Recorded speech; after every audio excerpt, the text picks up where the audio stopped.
ನಾಯಕತ್ವ ಬದಲಾವಣೆ ಹಾಗೂ ಪವರ್ ಶೇರಿಂಗ್ ವಿಚಾರ ಮತ್ತೆ ಕಾಂಗ್ರೆಸ್ನಲ್ಲಿ ಕೋಲಾಹಲ ಸೃಷ್ಟಿಸುವ ಲಕ್ಷಣ ಕಾಣ್ತಿದೆ. ಸಿಎಂ ಕುರ್ಚಿ ಕಿತ್ತಾಟ ಮುನ್ನೆಲೆಗೆ ಬಂದಿದ್ದು, ಸಿದ್ದರಾಮಯ್ಯ ಹಾಗೂ ಡಿಕೆಶಿ ಬಣದ ನಾಯಕರು ಓಪನ್ ಸ್ಟೇಟ್ಮೆಂಟ್ ಗಳನ್ನ ಕೊಡುವ ಮೂಲಕ ಕಿಚ್ಚು ಹಚ್ಚುತ್ತಿದ್ದಾರೆ.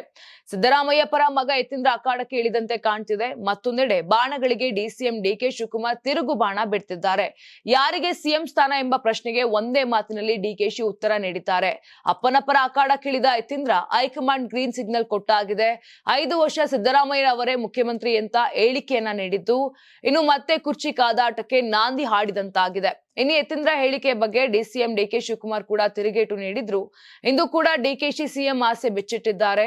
ಇನ್ನು ಮಂಗಳೂರಿನಲ್ಲಿ ಮಾತನಾಡಿದ ಡಿಸಿಎಂ ಡಿಕೆ ಶಿವಕುಮಾರ್ ಅವರು, ಜನರಿಗೆ, ಶಾಸಕರಿಗೆ, ನಿಮಗೆ, ಹೀಗೆ ಎಲ್ಲರಿಗೂ ನಾನು ಸಿಎಂ ಆಗ್ಬೇಕು ಅಂತ ಆಸೆ ಇದೆ. ಆದ್ರೆ ಪಕ್ಷ ಏನು ಹೇಳುತ್ತೋ ಅದೇ ಆಗೋದು, ಆಗುತ್ತೆ ಕೂಡ ಅಂತ ಹೇಳಿದ್ದಾರೆ.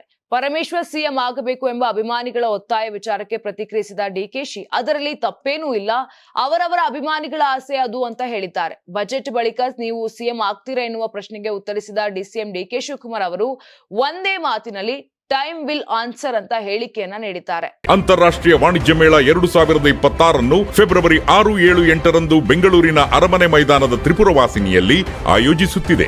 ಇದು ಕರ್ನಾಟಕ ಕೃಷಿ ಇಲಾಖೆ ಪ್ರಕಟಣೆ. ಯಾರಾಗ್ತಾರೆ ಎಂಎಲ್ಎ ಅಭ್ಯರ್ಥಿ 2028 ಶೀಘ್ರದಲ್ಲೇ.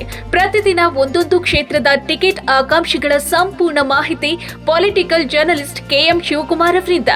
ಕರ್ನಾಟಕದ ನಂಬರ್ 1 ಡಿಜಿಟಲ್ ಮೀಡಿಯಾ ನಿಮ್ಮ ನೆಚ್ಚಿನ ಕರ್ನಾಟಕ ಟಿವಿಯಲ್ಲಿ ಮಾತ್ರ. ನೀವು ಸಣ್ಣ ಆಗ್ಬೇಕಲ್ವಾ? ಅದು ಒಂದು ಉತ್ತಮ ಆಹಾರದಿಂದ ಸಣ್ಣ ಆಗ್ಬೇಕಲ್ವಾ? ಪ್ರತಿದಿನ ನಮ್ಮ ಜೀನಿ ಸ್ಲಿಮ್ ನ ಯೂಸ್ ಮಾಡಿ ಯಾವುದೇ ಸೈಡ್ ಎಫೆಕ್ಟ್ ಇಲ್ದಂಗೆ ನೀವು ಸಣ್ಣ ಆಗ್ತೀರಾ.